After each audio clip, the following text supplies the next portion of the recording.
C'est l'un des plus grands champions de l'histoire du sport automobile. Une légende sur les plus grands circuits de la planète et dans les paddocks où son nom est devenu mythique. 4 titres de champion du monde. Un record de 51 victoires en Formule 1. Très près de Fangio, le grand aîné argentin. Un destin inouï pour un jeune homme posé, discret, travailleur, qu'on avait surnommé le professeur, en hommage à sa science de la course, sa volonté méticuleuse de tout comprendre et maîtriser, sa quête rigoureuse d'excellence.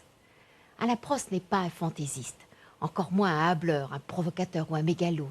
Quand il évoque sa fabuleuse carrière, c'est avec le sérieux, l'honnêteté qu'il a mis dans ses courses. Oui, il a aimé passionnément la Formule 1 et savait en la quittant que plus jamais il ne vivrait quelque chose d'aussi intense et d'aussi exaltant. Non, ce n'était pas un dingue de vitesse.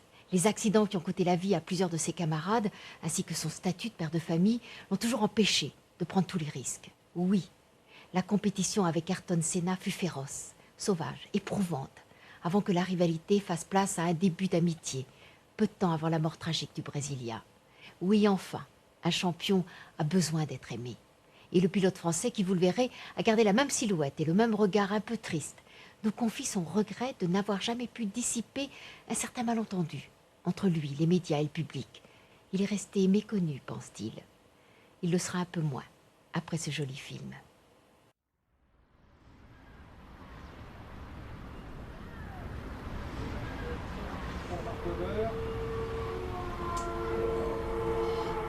Ça nous donne pas mal. Voilà, 7e Rosberg, Weber va repartir en 8e, avec Kubica qui déboule, Kubica qui a l'avantage de la vitesse, et qui reste devant. Paradoxalement, moi j'ai jamais été un fan de la vitesse. Mais c'est pas quelque chose qui me fascine ou qui m'a fasciné dans la course automobile.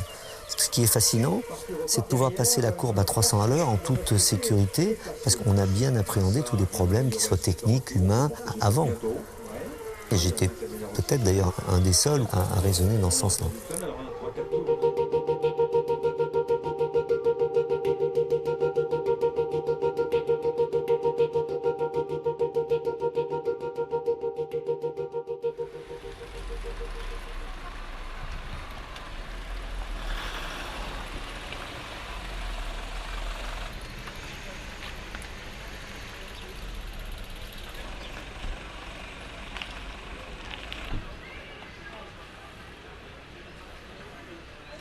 Parmi nous, Alain Prost, donc, qui bien que l'on retrouvera sur le parcours de 102 km.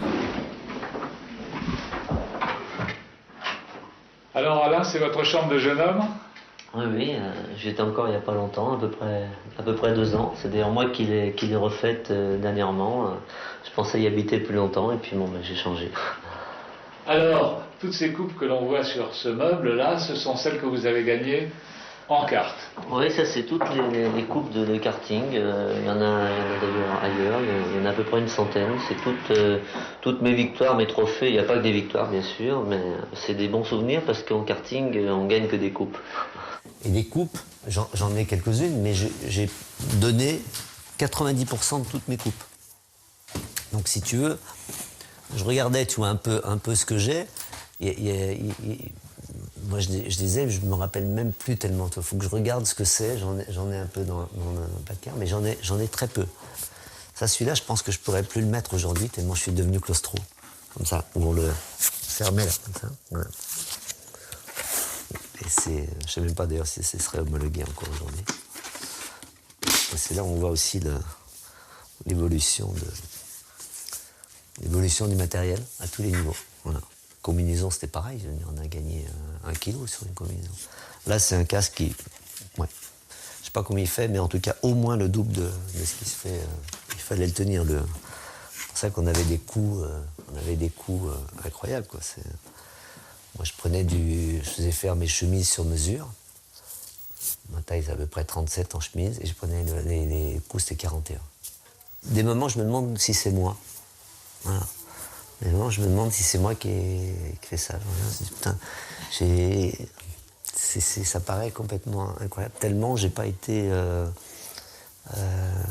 nubilé par certains trucs, certains événements, etc. Donc c'est...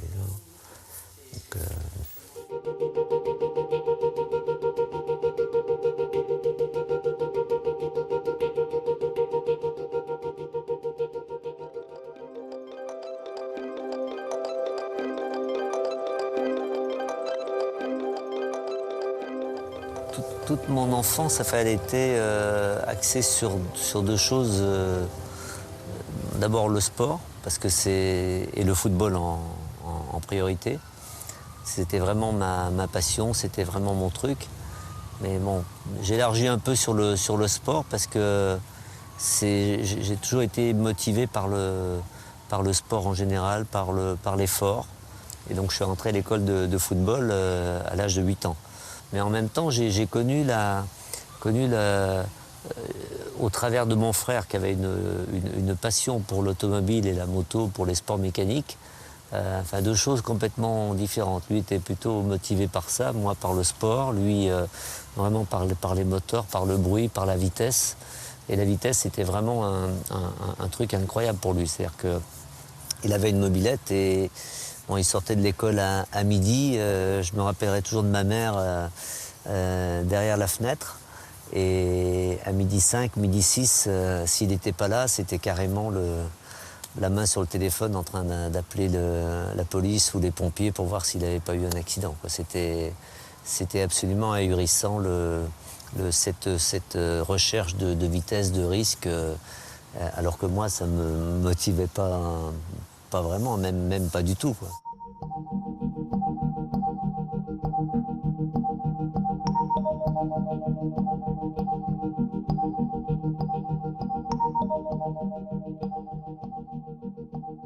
Mais j'ai connu en même temps sa maladie, les premiers moments de sa maladie qui m'ont vraiment beaucoup touché, beaucoup frappé, bien sûr, et qui a certainement conditionné, malgré tout, ma vie, la manière d'être et la manière de voir les choses. À 14 ans, on s'est aperçu qu'il avait une tumeur au cerveau, même un peu avant, et que donc moi j'avais à peu près 13 ans. Et donc, j'ai vécu les moments de sa maladie vraiment en direct et dans des conditions épouvantables, donc avec des crises d'épilepsie, d'autres problèmes. C'est absolument terrifiant, mais surtout cette maladie avec l'opération, une opération qui a malgré tout réussi, enfin, d'une certaine manière, mais qui l'a handicapé, en tout cas pour assouvir sa passion. Et surtout ce déclic au moment où on a fait du karting de location pour la première fois ensemble, alors que lui était très, très motivé. On était en vacances à Cannes, on est allé à Antibes. Et au travers de cette journée, qui me paraissait vraiment un boulet pour moi, c'est-à-dire je suis allé vraiment pour lui faire plaisir. Il fallait quand même lui faire plaisir, il fallait qu'il ait bien entendu des joies et je suis allé vraiment pour lui, quoi, d'une certaine manière. Ma mère a signé une décharge parce que j'avais pas tout à fait 14 ans. En plus, j'avais le poignet dans le plâtre. Et je suis parti, la tête dans le guidon, conduisant d'une main, enfin en essayant d'une main, deux mains. Bon, j'ai gagné la petite coursette et ça m'a déclenché un truc, mais incroyable. Ça paraît complètement dingue, quoi, avec le recul de se dire qu'en 10-15 minutes, on peut faire basculer sa passion.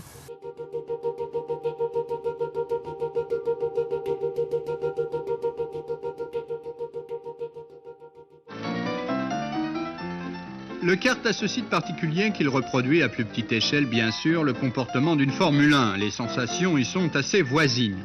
En tous les cas, suffisamment proches pour mettre en évidence le don quand il existe. En 1973, Alain Prost devient champion de France. Il a 18 ans. Sur sa lancée, il remporte aussi les championnats d'Europe en Hollande. J'étais champion de France de karting, j'avais une bourse de pilotage. Donc je m'étais inscrit à l'école de pilotage au Castellet pour faire ce qu'on appelle le volant elf. Et un jour, la gendarmerie vient à la maison et dit voilà, convocation pour les 3 jours à l'armée à Lyon. Pas de problème, je sais que les 3 jours, ça dure 1 jour et demi, 2 jours, et puis après, 3 mois après, je vais être incorporé, donc j'aurai le temps de voir est-ce que je peux aller au bataillon de Joinville, est-ce que je peux m'organiser pour justement pouvoir continuer mon championnat de karting et l'école de pilotage. Et au bout d'1 jour et demi, on me dit voilà, vous êtes incorporé à Trèves, pas à Trèves, à Bitburg en Allemagne, voilà, vous prenez le train pour arriver dès ce soir. Alors là, il y a tout qui s'écroule, je suis absolument en pleurs. Et je ne sais absolument pas quoi faire. Et je reste à peu près 1 mois là-bas. Et Et je sens que là, la vie sportive, ma carrière est en train de tourner. Et à un moment où on est tous en rang, je me rappelle toujours, est-ce qu'il y a quelqu'un qui s'est tapé à la machine? Et je ne sais pas pourquoi, j'ai une lueur parce que je me dis, il faut changer quelque chose. Il faut que là, il y ait un truc qui bouge, parce que de toute façon, sinon, je m'enterre et je lève la main, mais vraiment brutalement, alors que j'ai jamais tapé à la machine de ma vie. Et là, je passe dans un autre camp, quoi. Puis je me retrouve indirectement, non plus à Bitbourg, mais à Trèves, et secrétaire du maréchal des logis, puis après secrétaire du capitaine. Et bien entendu, c'était un peu plus facile aussi pour, étant proche du maréchal des logis, du capitaine, et puis à un certain moment aussi du colonel, de demander des permissions exceptionnelles ou de m'en faire éventuellement moi-même, puisque à la fin, et il se trouve qu'à la fin de l'année, j'ai plus de permission. J'ai le championnat du monde de karting justement au Castellet, fin 75, mais j'ai une semaine après la finale du volant elf. Et je ne sais pas comment faire, j'ai plus de permission, donc je me fais une 48 heures pour le championnat du monde et une 48 heures pour la semaine d'après. Et je me dis que la seule solution, c'est de ne pas rentrer, puisque de toute façon, il faut qu'on tourne avant la finale. Et je suis donc en fausse sperme pendant une semaine. Et ça montre bien comment, dans une vie, est-ce que c'est de la chance, de la réussite? Est-ce que c'est justement l'instinct? Moi, je crois beaucoup à l'instinct, de dire, tiens, voilà, il faut faire quelque chose de différent pour casser ce rythme dans lequel on est parti, qui nous amène à rien. Mais dans le fond, vous avez suivi ou bien vous avez essayé de le freiner dans cette non, on n'a jamais freiné, non. Non. On ne peut pas dire qu'on a encouragé d'une façon exceptionnelle, mais enfin, on n'a jamais freiné. Mais enfin, on m'aurait dit à 15 ans que mon fils serait pilote automobile, j'aurais dit non. Mes parents ont été formidables dans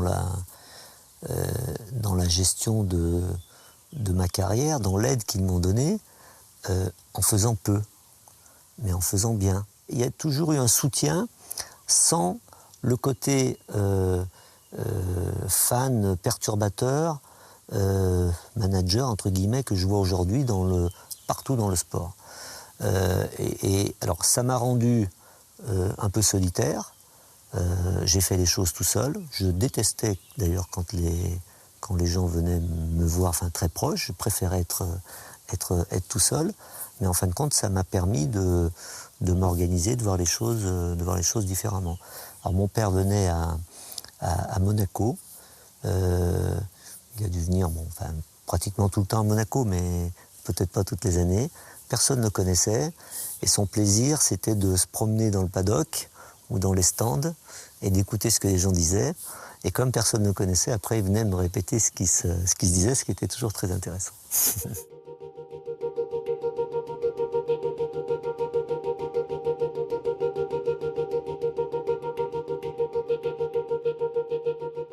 Donc on peut avoir des certitudes, mais il faut avoir la chance de les montrer. Et là, jusque-là, c'était fin 79, j'avais pas de volant, j'avais pas de budget pour faire de la F2 à l'époque. Mais là, c'est pareil. Il y a Niki Lauda qui se retire, et on me propose le volant McLaren à Watkins Glen, c'est-à-dire une semaine après. Alors moi, j'arrive à Montréal. J'ai jamais fait de F1, donc piloter une voiture puissante comme ça. Je sais que c'est un circuit qui est quand même hyper compliqué, hyper dangereux, très technique. Et on me propose d'aller courir. Et je dis non.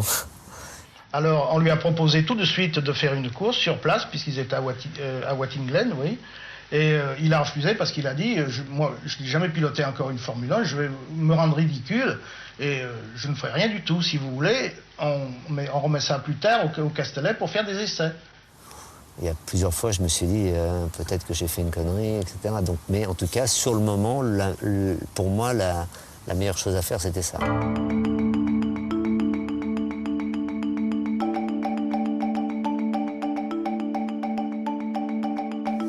J'avais presque intégré, presque compris que si on me donnait la chance à égalité avec les autres, en faisant des essais, surtout au Castellet, un circuit que je connaissais bien, et je m'étais dit, si je suis vraiment très bon, il n'y a pas de problème.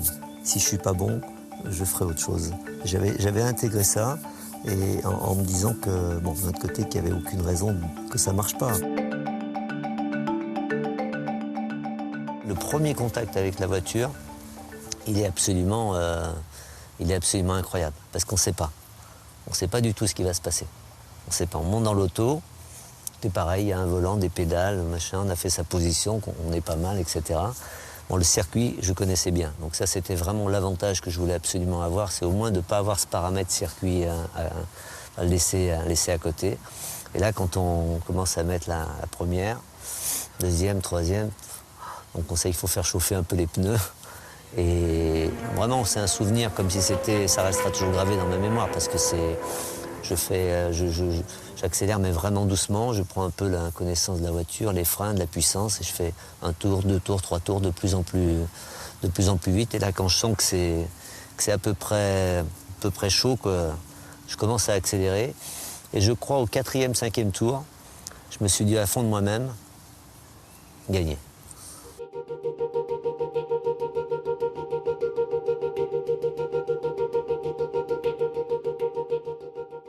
Nouveau venu en Formule 1, après un titre de champion d'Europe en Formule 3, Alain Prost est considéré comme l'un des pilotes les plus doués. Alain Prost, 25 ans, 1m68, 58 kg, des dimensions qui lui ont valu le surnom de Baby Frog, la petite grenouille. Et puis on arrive au premier Grand Prix, où là tout le monde est là. Le premier départ, enfin le départ a été un moment de tension important. Mais le souvenir que j'en ai, la tension, elle était déjà programmée sur ce qui allait se passer en course. Parce que tout ça par rapport à l'objectif. Mon premier objectif, c'était d'être bien en qualif devant John Watson, je l'étais. Et le deuxième, c'était de terminer la course pour prendre le maximum d'expérience. Et vu les conditions de course qu'on allait avoir, ça c'était vraiment... Donc j'étais plus déjà programmé là-dessus que sur le départ lui-même. D'ailleurs, je n'ai même pas de souvenir précis de ce qui s'est passé au départ. J'ai peut-être pas dû prendre un super départ, mais c'est pas anormal. Et donc la course a été compliquée. J'ai fait un tête à queue comme presque tout le monde, mais je finis 6e, premier point en championnat, et ça c'était quand même, ça a été un beau Grand Prix d'ouverture. Difficile de voir maintenant dans la fumée. Apparemment, cela a l'air d'avoir été assez brutal. On ne voit toujours pas de quelle voiture il s'agit. C'est Claire et Gasly, donc. Cette année-là, elle a été d'une certaine manière épouvantable pour moi.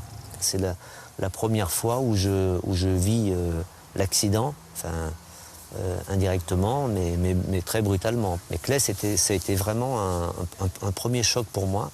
J'ai changé en 2 fois dans ma carrière. J'ai changé la première année, et j'ai changé après l'accident de Didier Pironi et de Gilles Villeneuve, qui était pratiquement en même temps en 82. Et ça c'est sûr et certain. Avant que vous sentiez la moindre douleur, vous êtes meurtri dans votre chair, d'une manière ou d'une autre, même si c'est faible, vous avez l'impression que rien ne peut vous arriver. Et ça c'est quelque chose que j'ai toujours senti. J'avais jamais pensé à quoi que ce soit avant. Et après, de voir les autres pilotes blessés, ça m'a fait changer de philosophie.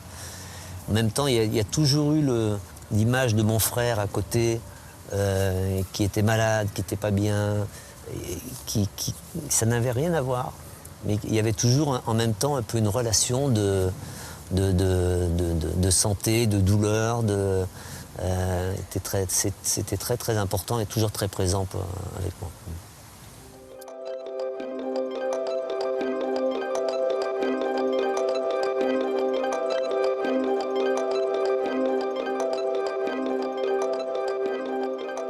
Quand j'ai eu Nicolas, donc en 81, là le fait d'être père de famille,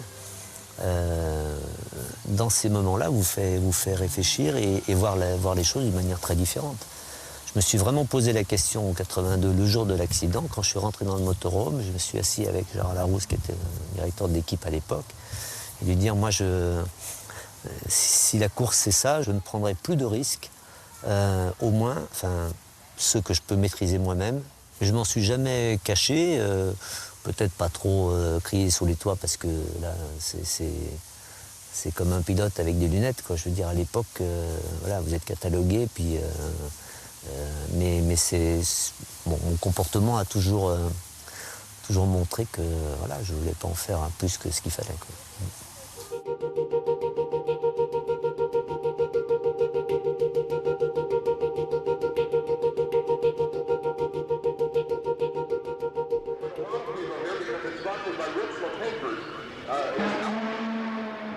Bon, la première victoire, elle est...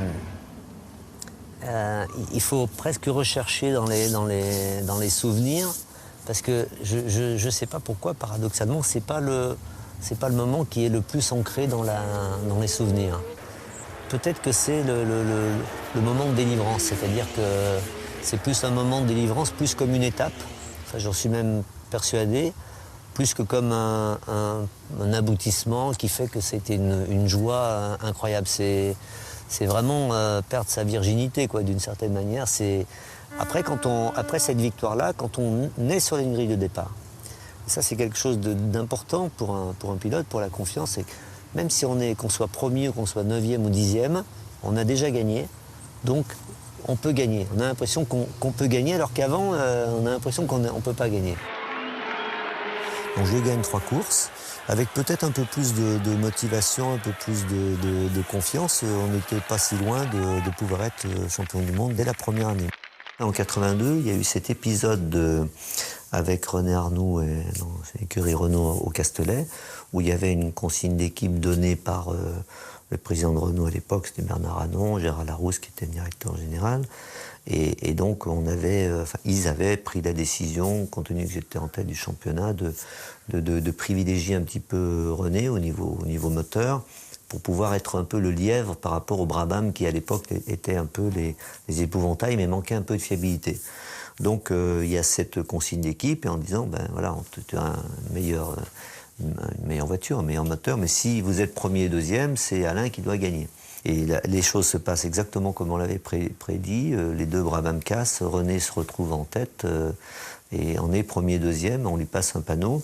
Et puis il n'accepte pas les consignes, donc il termine premier, moi deuxième. Moi je suis bien entendu extrêmement déçu.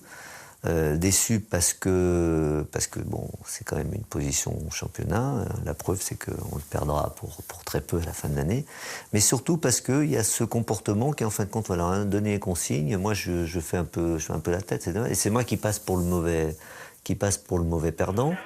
Alain Prost n'a pas l'air très satisfait. Il a un peu sa tête des mauvais jours. Alain, qu'est-ce qui s'est passé? Je pensais pouvoir gagner puisque normalement on avait une consigne de course que je devais gagner la course en cas de doublé surtout. Je suis très content pour René d'un côté, mais je suis très déçu qu'il n'ait pas respecté ça puisque ça peut compromettre nos chances au championnat du monde. En tout cas, je crois qu'on reparlera de cette course. D'accord. Alain Prost. Tout de suite après, le soir, je rentre donc chez moi à Saint-Chamond. Je m'arrête à la station à Elf, puisqu'on avait la chance à l'époque d'avoir les cartes Elf. Et puis, il y a le pompiste, il me regarde, il me reconnaît, il me dit bravo, bravo pour aujourd'hui, hein, pour la course et tout ça. Je dis ouais, enfin bon. Puis en fin de compte, il m'a pris pour Arnoux. Et là, il me dit c'est vraiment, j'ai vu la course. Quel con ce Prost, mais c'est quoi cette histoire-là de consigne d'équipe? Non, quand on est premier, machin. Là, du style, si je le tenais, machin. Et moi, j'ai ma carte L dans les mains, donc je range la carte et je le paye en liquide. Et donc, je m'en vais vraiment un peu dépité parce que je me dis, mais voilà, c'est une anecdote qui montre que il n'y a pas de vraie justice, quoi, d'une certaine manière. Mais j'ai senti de cet épisode-là une sorte de tension. Je suis à Saint-Chamond, on m'a brûlé 2 voitures. À chaque fois qu'il y a un Grand Prix, j'ai des messages le mercredi, jeudi, en me souhaitant vraiment tout ce que l'on peut souhaiter de mal jusqu'à la mort. C'est une vraie ambiguïté. La relation du champion français avec le public et le champion avec les médias. Et automatiquement, ça se fait toujours à 3. Le champion, il a besoin d'être aimé. Mais en tout cas, moi, à titre personnel, très souvent, j'ai même dit à quelques journalistes, ils disent, mais n'exagère pas. Il y a des moments, c'était à l'envers. Et quand ce journaliste ou ces journalistes exagéraient, on avait tout le temps le retour de balancier par d'autres journalistes ou d'autres journaux, comme une compétition entre eux. Et on est au milieu, et les gens croient à la limite qu'on dirige ça, qu'on l'organise, et en fin de compte, qu'est-ce qui se passe à la fin? C'est que vous n'avez pas l'image de ce que vous êtes vraiment, et bien en fin de compte, on est souvent mal dans sa peau, quoi. Ça va pas plus loin que ça. Et c'est d'ailleurs assez symptomatique que les sportifs partent aussi souvent vivre à l'étranger, certainement pour des raisons fiscales, et bon, malheureusement ça c'est un autre sujet. Mais on se sent tellement mieux au quotidien, on rentre dans l'arène uniquement quand on est dans son domaine sportif, et puis en dehors on a au moins comme une sorte de barrière, une sorte de mur qui fait qu'on est au moins privilégié, quoi. Enfin, en tout cas dans des instants de sphère privée. Moi je jouais beaucoup au golf. Enfin, au début j'ai commencé à jouer quand je suis arrivé en Suisse en 82-83. Et j'ai joué vraiment, mais presque tous les jours quand j'étais là, j'étais passionné au point de me prendre la tête. Et puis j'ai arrêté brutalement en fin 92. J'ai pris une année sabbatique et avant de commencer la F1, je me suis mis vraiment à faire un entraînement physique. C'est là où j'ai commencé le vélo. Et j'ai arrêté brutalement le golf et j'ai arrêté, mais totalement. Alors de temps en temps, là je rejoue un tout petit peu, ça me fait plaisir de rejouer, ça me fait plaisir de jouer avec mes fils ici, de venir faire 9 trous de temps en temps. Mais c'est plus du tout le même engouement, la même passion. Avec les chaussures.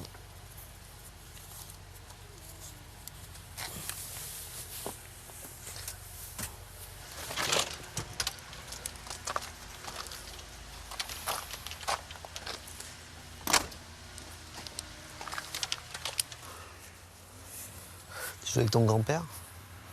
Tu joues avec ton grand-père aujourd'hui?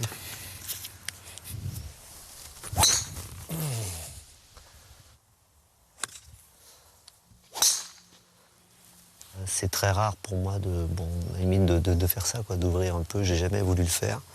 Je pense d'ailleurs qu'à une certaine époque, c'est ce qui m'a fermé un petit peu une certaine porte au niveau de l'image, parce que j'ai jamais voulu tomber dans le jeu du privé, en vendant assez cher des reportages à des grands journaux. J'ai toujours voulu rester neutre par rapport à ça et différencier la vie publique et la vie privée. Donc les rapports, c'est vrai, avec les enfants, ce sont des rapports très sains, quoi, qui restent des rapports humains, de famille, mais on ne mélange pas les deux, quoi. Bon, même si Nicolas aujourd'hui fait de la course, donc il a aussi sa partie publique, mais on essaye vraiment d'être de séparer les choses. Il n'y a rien de mieux que le sport, en fin de compte, pour partager des moments comme ça avec les enfants. Je ne peux pas dire que ça crée des liens, parce qu'on a déjà des liens avec les enfants, mais on a des moments vraiment très, très forts. Et moi qui n'ai pas été là très souvent, quoi, on voyage beaucoup, on a des rapports de qualité. Voilà. Donc c'est plus la qualité que la quantité, et on les retrouve au fil du temps. Moi je vois, j'ai des souvenirs ici avec Nicolas quand il avait 5 ans, je venais jouer au golf ici, là, tous les deux, et c'est marrant parce que c'est des souvenirs incroyables, on a l'impression que c'est hier. Et au fil du temps, les rapports, ils sont presque identiques. Et même si on vieillit, on grandit, c'est des rapports qui restent les mêmes. Mais j'espère pouvoir continuer comme ça très longtemps. J'étais grand comme toi quand j'avais ton âge.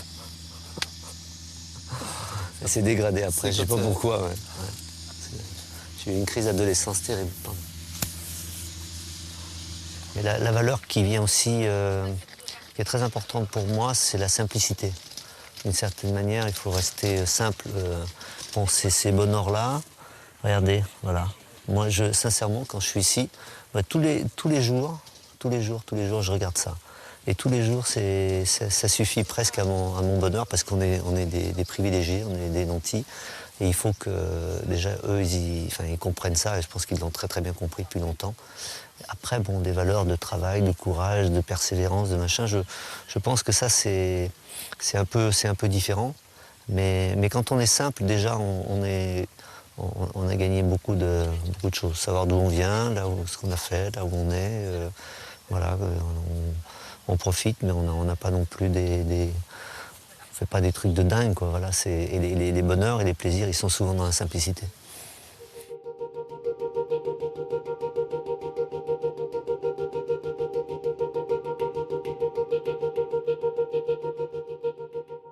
Remis de son échec avec Renault, Alain Prost sera au départ du prochain championnat aux côtés du prestigieux Niki Lauda sur une McLaren.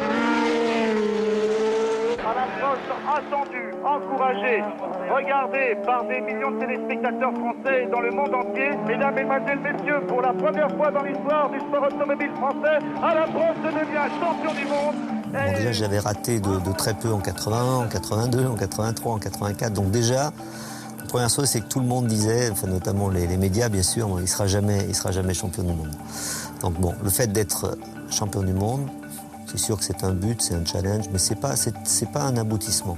C'est un statut qui devient automatiquement positif. Et ce qui est important, en fin de compte, c'est de construire. Donc on construit sa carrière, mais on construit vraiment une saison.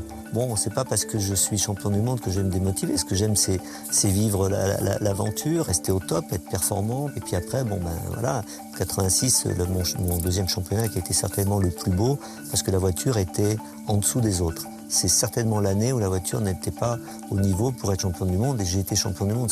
Donc c'est ce qui donne le plus de valeur à ce titre.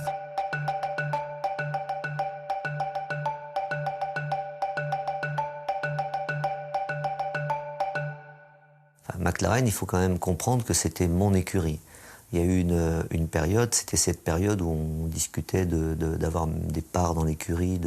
C'était mon écurie, c'était ma famille et c'était mes amis. Ça, c'est très important à comprendre. On n'est pas dans la Formule 1 des années 2010. Hein. Là, on est dans l'humain total. Il y a la discussion du deuxième pilote et bien entendu, le pilote phare de Honda qui est chez Williams, c'est Nelson Piquet. Et la première chose que je dis, donc en étant vraiment défendant les intérêts de la famille McLaren, alors que moi je suis très proche de Piquet, je suis très très copain avec lui. Je connais pas à l'époque Ayrton Senna, je connais comme ça, mais c'est pas. Je pense que le futur c'est Ayrton, donc ils vont mieux prendre Ayrton. Et on roule pour la première fois ensemble à Imola, en Italie, et c'est la première fois que la nouvelle voiture arrive sur la piste. Et Ron, bien entendu, qu'est-ce que tu penses, Je dis bon, c'est la voiture idéale. Donc on va être devant, il n'y a aucun doute. Et là, je vois tout de suite que Ron est très inquiet. Donc dès le départ, si je fais 10 tours, il faut qu'Ayrton fasse 10 tours. S'il y a ça, il faut qu'Ayrton fasse ça. Et là, pour la première fois, je vois quand même ce rapport avec Ayrton.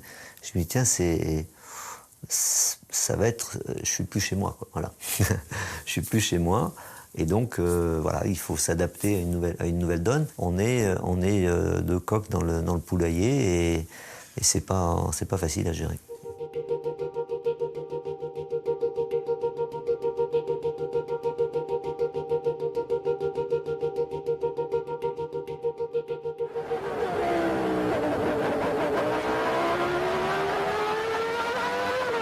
Plus que le côté sportif, plus que les résultats, c'est sa manière d'être qui est comment dirais-je, qui retient mon attention, c'est-à-dire c'est quelqu'un qui est là pour me battre.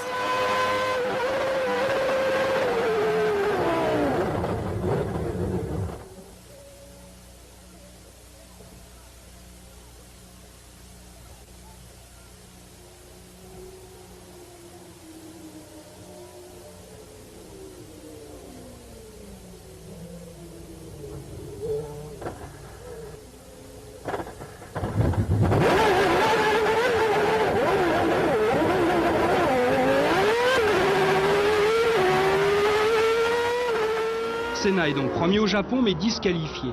Résultat de cette folle course. Pour Alain Prost, c'est le 3e titre de champion du monde. Ça a été violent, mais ça a été très propre. Voilà, c'est une tentative de dépassement quand on joue au championnat. Ce qui est dommage surtout, parce que là je peux regretter un tout petit peu, c'est qu'il y a eu cet accrochage parce que j'étais vraiment j'avais la voiture qui était et le circuit, j'étais au top, donc j'aurais dû gagner régulièrement cette. Alors ce qui se passe, c'est que, en fin de compte, il y a l'année d'après.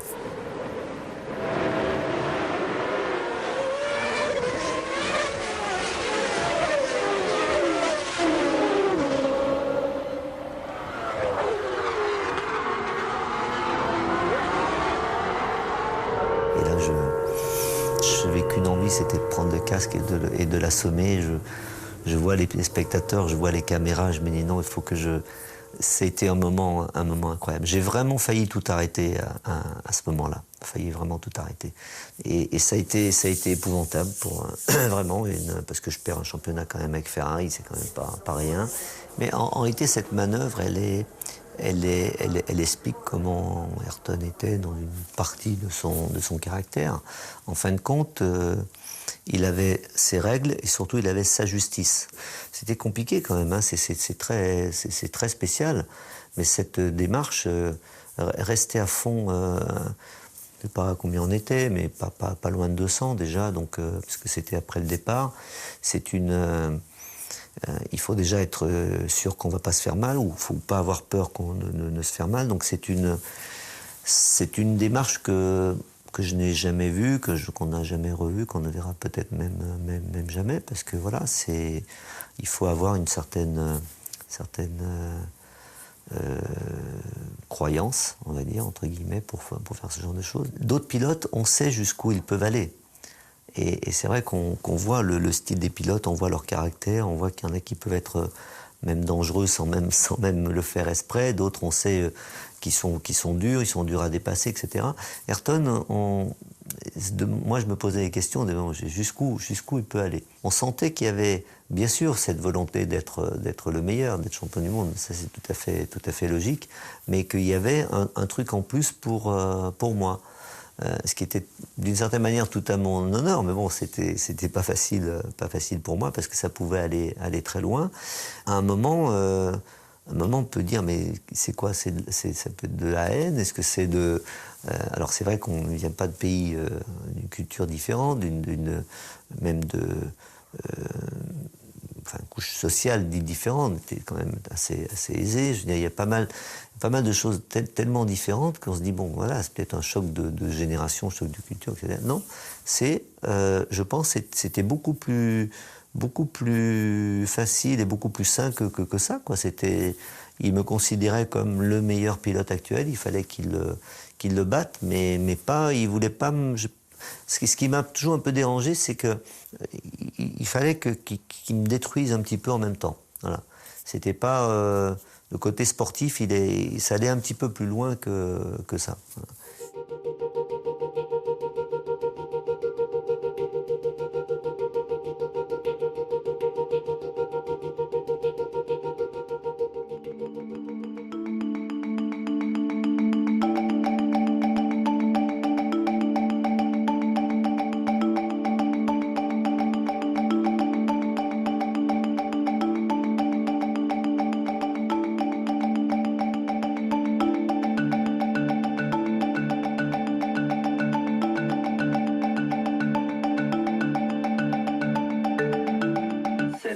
Petite conférence de presse est donc destinée à vous annoncer que je ne courrai plus en Formule 1 après le Grand Prix d'Adélaïde 93.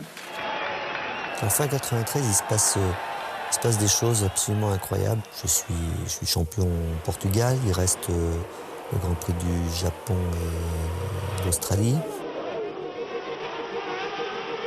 Il regagne la course, je fais 2. Pourtant, je fais tout ce que je peux quand même pour essayer de gagner la dernière course. Mais bon, il gagne la course, rien à dire. Et là, je monte, je vais pour aller sur le podium. Et alors que je n'y attendais pas et que je voulais surtout pas lui demander, c'est lui qui me tire et il me dit on devrait montrer quelque chose. Bon, je ne me fais pas prier parce que je trouve que le moment est absolument magnifique et symbolique. Et à partir de ce moment-là, il a changé du tout au tout.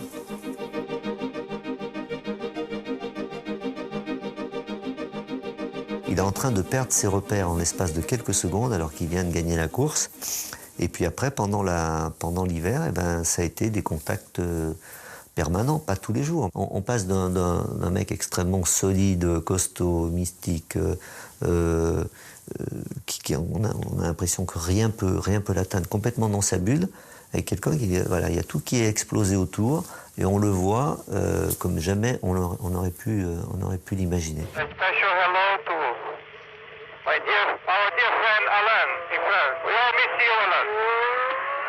Ça m'a vraiment, merde, j'avais les larmes aux yeux quand j'ai vu ça, parce que c'est quand même pas courant. Et vis-à-vis des gens, il y a une certaine incompréhension, et après tout ce qui s'est passé.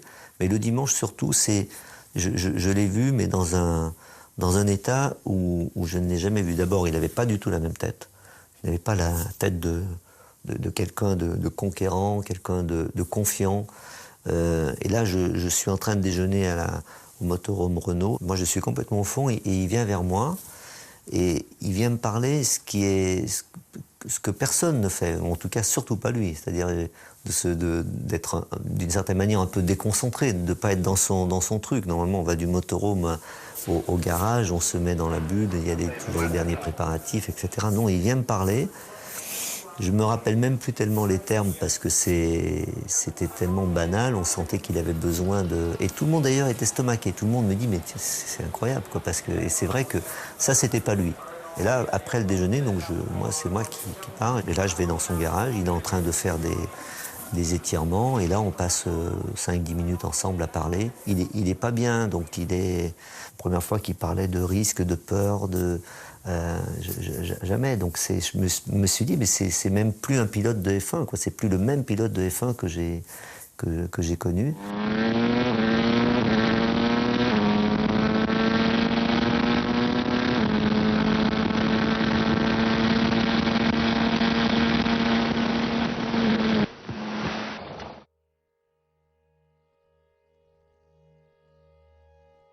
Je reste persuadé que le vrai Ayrton Senna, c'est celui que j'ai connu après 93. Et que peut-être beaucoup plus humain, mais beaucoup plus faible, automatiquement. Il avait beaucoup plus d'estime et de respect pour moi que ce qu'on aurait pu croire quand on se bagarrait vraiment violemment. Et ça, je l'ai compris beaucoup plus tard.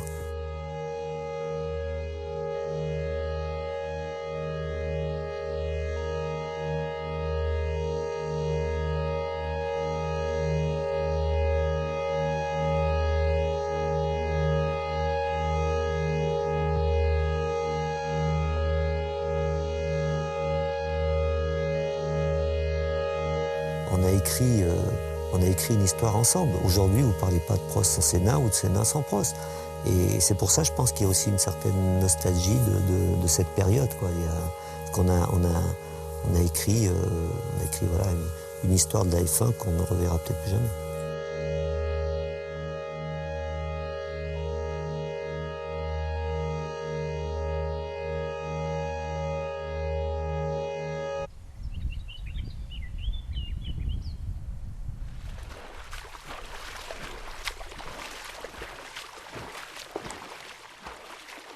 Je pense que la F1, c'est vraiment c'est tellement magique d'un côté que le jour où vous arrêtez, il faut pratiquement prendre conscience déjà rapidement que ce ne sera plus jamais comme avant. C'est-à-dire qu'il n'y aura plus autant d'intensité, autant d'exaltation, autant que ce soit de joie même que de peine, de tristesse, mais quelque chose d'extrêmement fort. Et c'est trouvé qu'à ce moment-là, ben voilà, j'ai eu la possibilité et la demande de reprendre l'écurie Ligier, et je me suis dit, ben, c'est peut-être le moment. Le but et la motivation et le challenge, c'était vraiment de faire une équipe française, et avec une vraie volonté politique, là pour le coup, de se débarrasser du passé et de faire quelque chose de nouveau. Mais la motivation sportive, je ne suis pas certain qu'elle était vraiment là. Donc cette synergie, de toute façon, elle n'était pas possible. Peut-être la première erreur que j'ai faite, mais c'était plutôt demandé par Bernie Ecclestone à l'époque, c'est d'appeler l'équipe Prost. On aurait dû l'appeler France. Moi, je voulais plutôt qu'il y ait une connotation France, mais c'était un peu plus compliqué pour changer de nom. Mais il fallait que cette équipe soit... Enfin, que la France se l'attribue. Et en fin de compte, c'était facile de taper sur un individu qui essayait de faire ce qu'il pouvait et de pas avoir les moyens. Quand on avait un budget de temps, bon, les autres équipes avaient 10 fois plus. Donc d'une certaine manière, il y a des explications, il y a des choses rationnelles, qu'il y a eu des erreurs. Il y en aura toujours. Moi, je dis souvent, quand on me pose la question pour couper court, la première erreur, ça a été de le faire. Parce que la veille de signer le contrat avec Peugeot, j'ai eu le président de la République à l'époque, Jacques Chirac, et j'ai dit non, je ne fais plus. Parce que le contrat a complètement changé. Du jour au lendemain, on a changé les règles du jeu. Si on part d'un contrat de 5 ans, moteur gratuit, avec une vraie volonté de Peugeot de s'impliquer, puis que du jour au lendemain, on passe de 3 ans moteur payant, ça veut dire que la mentalité n'est pas là, la motivation n'est pas là. Et en fin de compte, c'est lui qui m'a dit faites-le pour la France, on vous aidera après, etc. Mais la première erreur, elle est là. Le reste, c'est même pas très important. Et j'étais plutôt content d'ailleurs que ça se termine honnêtement.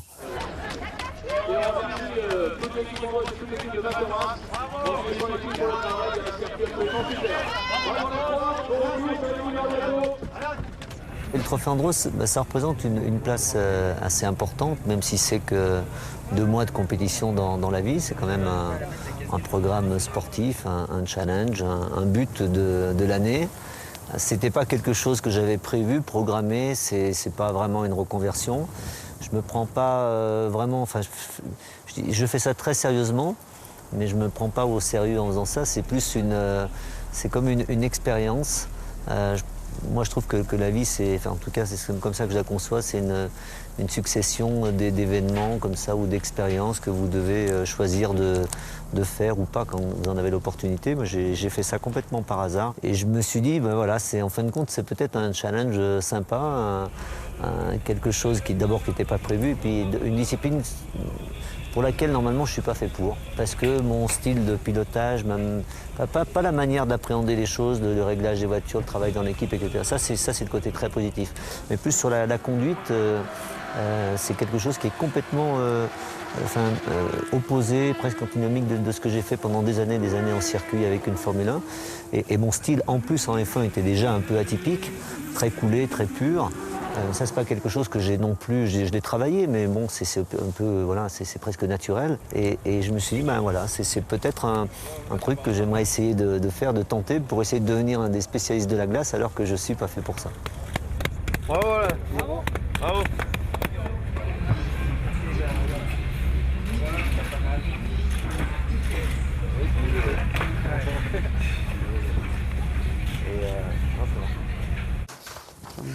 Tu vois, la grosse différence, c'est que toi, tu es hyper avancé.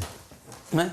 C'est incroyable. En recul de selle, ce qu'on avait vu l'autre fois, tu as facilement 3 cm d'écart, 3 cm et demi. Mais en plus, avec la tige de selle que j'ai, t'as vu, il n'y a aucun recul. Ouais. Et là, tu vois, quand tu regardes le... Mais avec une 49, avec l'Arione, donc c'est à peu près ça, quoi. C'est 49,5, presque 50. Et ça, tu as les 3 cm, ils sont plus sur l'avant. Tu vois ? Parce que c'est une 100, hein. Toi, c'est une quoi ? Oui, c'est une 100. Elle fait juste 100. Toi, c'est bien 105, je pense. Non. La 100, elle est un petit peu plus grande, tu vois. 105. Je pense que si ça se trouve, tu vois, c'est plus ça qui est important, plus que la longueur. Ouais, si, quand même, parce que toi, on tire comme ça. Oui, non, mais ici, il est un peu... il est plus grand, tu vois. Tu vois, si tu regardes par rapport à peu près 14 à l'axe, ça, t'as vu, c'est... Ouais, ça ressemble plus au mien, à l'autre. Ouais. Bon, je vais le ranger. Mon fils Nicolas a eu un parcours complètement incroyable. Bon, il est parti dans une compétition de ski, de golf, les études, etc. Donc voilà, maintenant il court. Et c'est très compliqué pour moi parce que d'un côté, je me dis que j'aurais peut-être dû l'aider et voir ça plus tôt. Et puis, voilà, d'un autre côté, je me dis qu'il est très heureux, qu'il a fait des choses déjà, il a bien rempli sa vie. Mais en tout cas, en tant que père, le voir sur un circuit, je ne dirais pas que c'est épouvantable, mais presque, parce que c'est très dur. Je lui ai légué vraiment, indirectement et sans le savoir, mon côté méticuleux, un peu chiant. Alors lui, et non seulement il l'a pris, mais il l'a multiplié par 2. De temps en temps, je vais dans sa chambre et à côté de sa table de nuit, il a les acquis donc de la télémétrie de C'est des séances d'essai, de courses, machin. Il lit ça comme moi je lis un magazine de vélo. Il est content quand je viens le voir. Et en même temps, j'ai l'impression qu'il me sent perturbé. Et moi, j'aime bien y aller de temps en temps. J'aime pas rester. J'aime pas voir les courses, la course même. À la limite, les essais, j'aime bien aller voir, l'aider, me pose 2-3 questions, le conforter. Mais je suis pas du tout fan de ça. J'ai découvert le vélo. Je bricole. Je suis exactement comme ce que j'étais en Formule 1. Et ce qui est à mon avis plutôt un handicap en vélo, parce qu'il vaut mieux pas trop changer les choses, et moi j'arrête pas. Donc j'essaye des vélos, je change de vélo, je change de roue, je change de selle, de machin, de position, etc. Et je suis très, très, très maniaque, mais je suis un amoureux du matériel. Je supporte pas les choses pas propres, pas bien entretenues. Donc ça c'est mon côté un peu maniaque, mais c'est pour moi. J'embête pas les autres autour, mais c'est pour moi, voilà, c'est mon matériel à moi.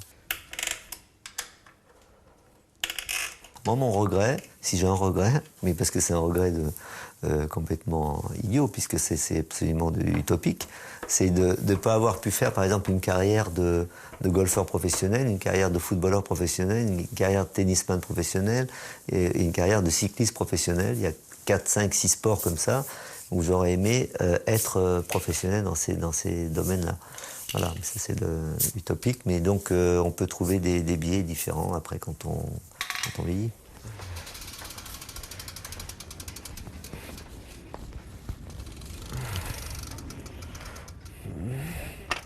Ouais.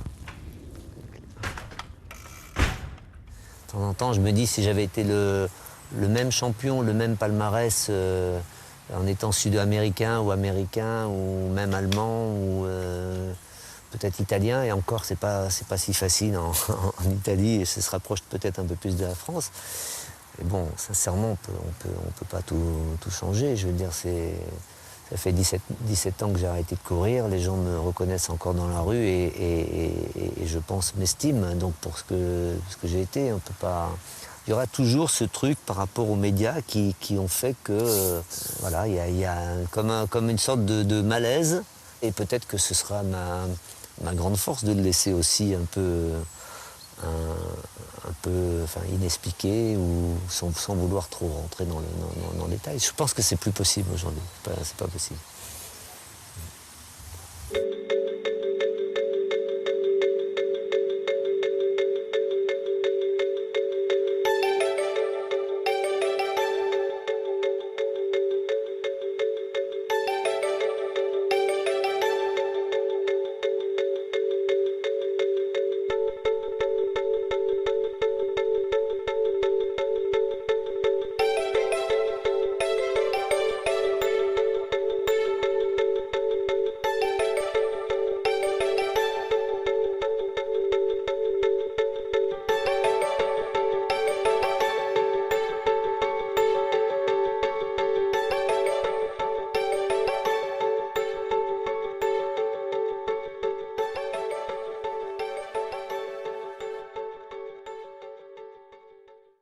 Adieu les circuits, les paddocks et la Formule 1. La semaine prochaine, place à la politique, ou plutôt au journalisme politique. Notre invité en est l'une des meilleures incarnations qui, chaque nuit, disciplinée et passionnée, continue de remplir ses petits carnets secrets qui, un jour, formeront une formidable chronique de la vie politique française.